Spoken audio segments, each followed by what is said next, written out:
Welcome back to Super Recaps. Today I'm going to show you The Cellar, a horror film from 2022.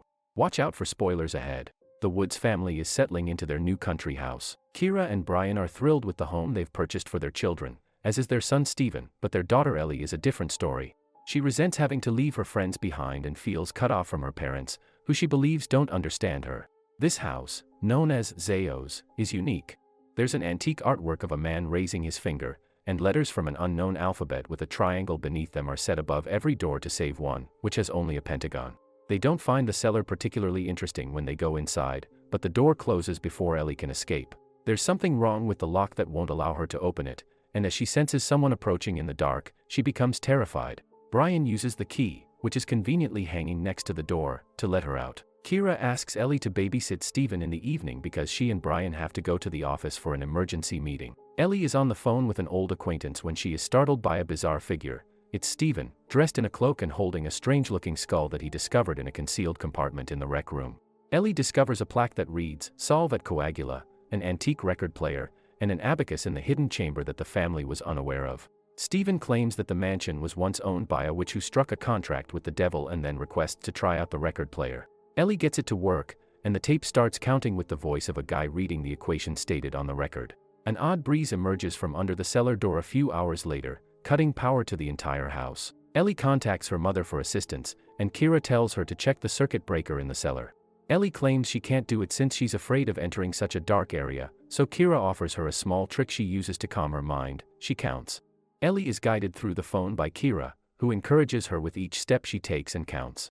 The 10th step should be the final one, but Ellie shuts her eyes and falls. Kira can hear Mom counting up to 30 and not reacting to anything she says on the other end of the line, so both Kira and Brian rush home. They can't find Ellie anywhere in the house when they arrive, so they call the cops. A cursory search of the surrounding woods yields no results, and as there is no evidence of a crime and Ellie has previously run from home, the cops simply advise the parents to wait for news, assuming she is at a friend's house.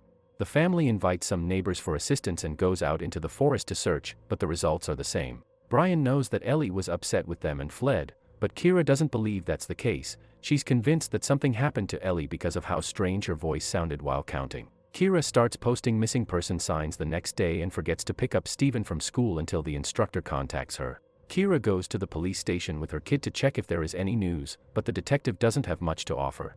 They've looked through security cameras at bus and train terminals and contacted Ellie's acquaintances, but there are no leads, especially since her phone hasn't been recovered.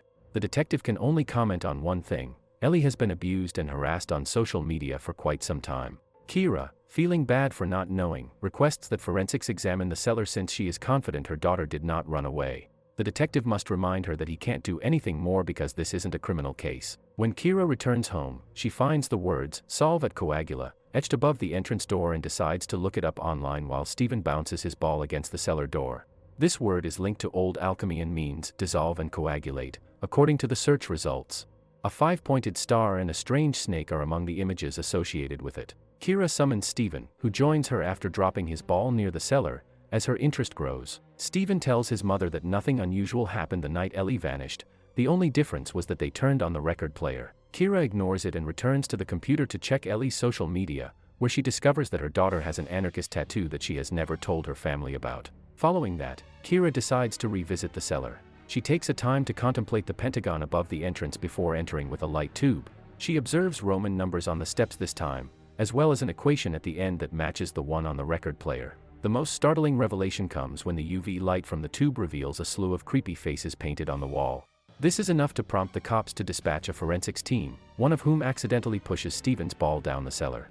Unfortunately, the cops are unable to uncover any additional information, and the only conclusion they can draw is that the picture has been there since the 1950s. When asked about the house's past, Brian says they don't know much about it except that it used to belong to an elderly lady and that they got it for a low price.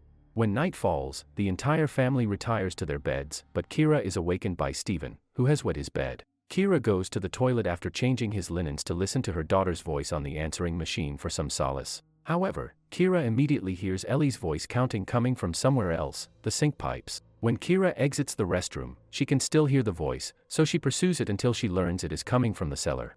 When she walks in, she kicks Steven's ball, which starts falling down the stairs, and the sound of it bouncing lasts far longer than it should. Kira goes downstairs and turns on the light, but she doesn't see the ball anywhere. Brian wakes up the next morning to see that Kira has not returned to bed. He goes seeking for her and finds her staring at the symbols above the doors, as well as a piece of paper with the equation from the cellar scrawled on it. While Brian knows the sense of being useless, he does not believe that worrying over some random symbols can help. Following that, Kira contacts her realtor to inquire about the prior owner. He only knows she was the daughter of a well-known scholar who had owned the property, but he says he'll do his best to learn more.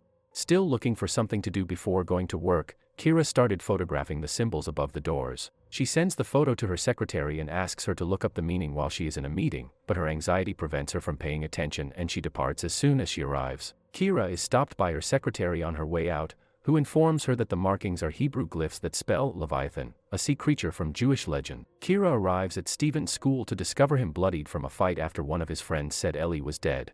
When they go home, Kira looks up information on the Leviathan on the internet and discovers that the pictures match the serpent she saw next to the Solve at Coagula page. Then she tries the record player, and as soon as the voice starts counting, the abacus in the rec room begins to move on its own. Steven starts counting as he approaches the hidden chamber, which has also opened on its own. Kira, thankfully, hears him and quickly switches off the record player before running up to his kid and stopping him. When asked about what transpired, Steven shows no recollection of what he just did. Kira then proceeds to examine the painting of a man with his finger up. She learns his name is John Featherston, and the Hebrew glyphs are also printed on the photo.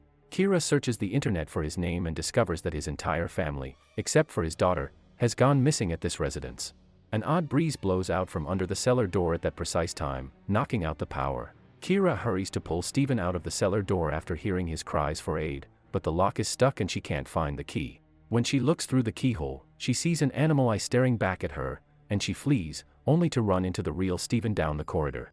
The power comes back on and the cellar door opens on its own, showing the key had been on the floor all along. Kira rehangs the key before approaching the cellar with the flashlight on her phone. She asks Steven for assistance because the door locks behind her as soon as she walks in, but he's too short to reach the key and must go find a chair.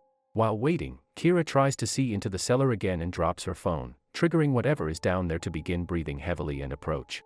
Kira is desperate to get out as this beast begins to ascend the steps. Fortunately, Brian arrives just in time to let her out. Kira later informs Brian that she sensed a presence down there and that her phone has vanished. She also mentions how the Featherston family, like Ellie, has gone missing, but Brian believes she's seeing things that aren't there. Brian walks down to the cellar to seek for her phone to help her relax, but all he discovers is a bundle of hair.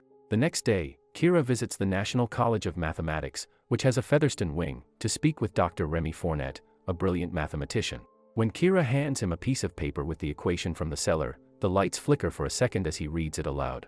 While working on the problem, Fournette tells her more about Featherston. This was his workplace, and he was a colleague of Erwin Schrödinger, the famous scientist who put a cat in a box and claimed it was both alive and dead. Featherston collaborated extensively with Schrödinger until his kid became ill and dropped out of academia. What happened to him is unknown, and the only person who knows is his daughter Rose, from whom Kira purchased the house, but Rose never speaks about it because she never recovered. Fournette creates a visual that illustrates the equation and believes it symbolizes more dimensions, but it's far more complicated than anything he's ever seen. He'll need some time to think about it, so he pledges to phone Kira after he's finished. Kira returns home with a new cell phone later. She gets a call from Fournette as soon as she switches it on, saying he's been trying to reach her for a long and a strange voice kept picking up, only counting. Then he says he's discussed the equation with a colleague and believes it's related to a branch of mathematics developed by alchemists in the 11th century. It appears to be some type of unfinished invocation or incomplete sequence, and it is unmistakably linked to other dimensions. This colleague had previously encountered a similar equation in a property in Belgium where the family had similarly vanished into thin air. Brian arrives to check on Kira, leaving Steven alone in the entertainment room, where the abacus is once again moving on its own. Kira shows Brian the data she's gathered. Leviathan is the abyss snake, and the home is called Zeos, which is Greek for the nothingness before time, also known as the abyss. Brian believes she is reading too much into the decorations once again, so he tries to demolish the equation plaque to distract her. The hammer, on the other hand, bounces around without making a dent. The record player starts playing at that point, and Steven advances into the hidden compartment, where he discovers a pale-looking Ellie counting while displaying glyphs engraved on her face. Steven screams for aid, but when his parents arrive, the record player is stuck on 10, and Ellie has vanished, leaving only her phone. Kira receives a call from her realtor the next day with information on how to locate Featherston's daughter. Kira arrives at a nursing home to find an elderly Rose in a wheelchair inside the chapel, where a nurse informs her that she doesn't speak much anymore. Kira informs Rose about Ellie and asks for her support, deciding to try nonetheless. Rose writes down Leviathan after a little pause, but clarifies that this is not its name. Her father sent one of the 7 princes of hell to this world to treat her brother's ailment. The ceremony takes place throughout the house, not simply in the cellar. Kira tries to phone Fournette on her way back, but the line is only static and a voice counting. Meanwhile, Brian has begun his own investigation, discovering that combining the triangles and the pentagon produces a 5-pointed star.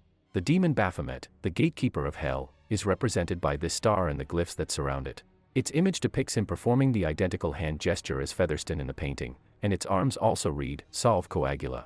When Kira sees everything, she knows Rose is correct. The entire home has been built around it. Stephen loses control of his drone and follows it down the cellar, counting each step, as Kira turns on the record player to explain that the equation probably unlocks the gate. At the same time, Stephen loses control of his drone and follows it down the cellar, counting each step. Stephen yells as the power goes out, and Baphomet is waiting for him at the bottom. His parents go after him right away, but all they discover is the drone, so they start searching the house. When they see Stevens' ball bouncing down the stairs, they hear a voice counting and follow it to see their son preparing to enter the hidden compartment. They take Stephen away to check on him, and they discover he has a fever. Kira tries to take off Stephen's shirt as Brian goes to get some water, only to discover a star engraved on his chest. Stephen suddenly recalls riding a horned beast before starting to count again. Kira rushes back to hunt for Brian and finds him standing in another room, counting down to 0, and announcing it's here. The cellar door opens on its own, releasing a strong wind as the sounds of Baphomet approaching can be heard. Kira flees to another room, but the devil follows her, so she dashes into the cellar, flashlight in hand. The stairwell has miraculously grown longer, and there is a door at the top, so Kira dashes towards it to flee the beast. Before investigating the room, she hides behind a wall at the bottom and waits for Baphomet to exit via the door.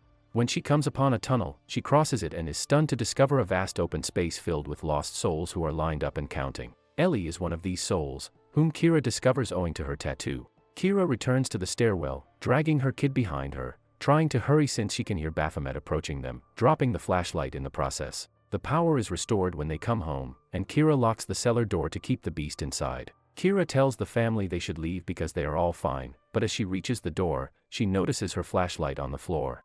As her family begins counting, Kira opens the door to just find the same long stairs on the other side. Kira soon starts counting too, and now the house is revealed to be no longer in the woods, but rather on a deserted land. Thanks for watching. Subscribe and turn on the notifications to watch more videos like this.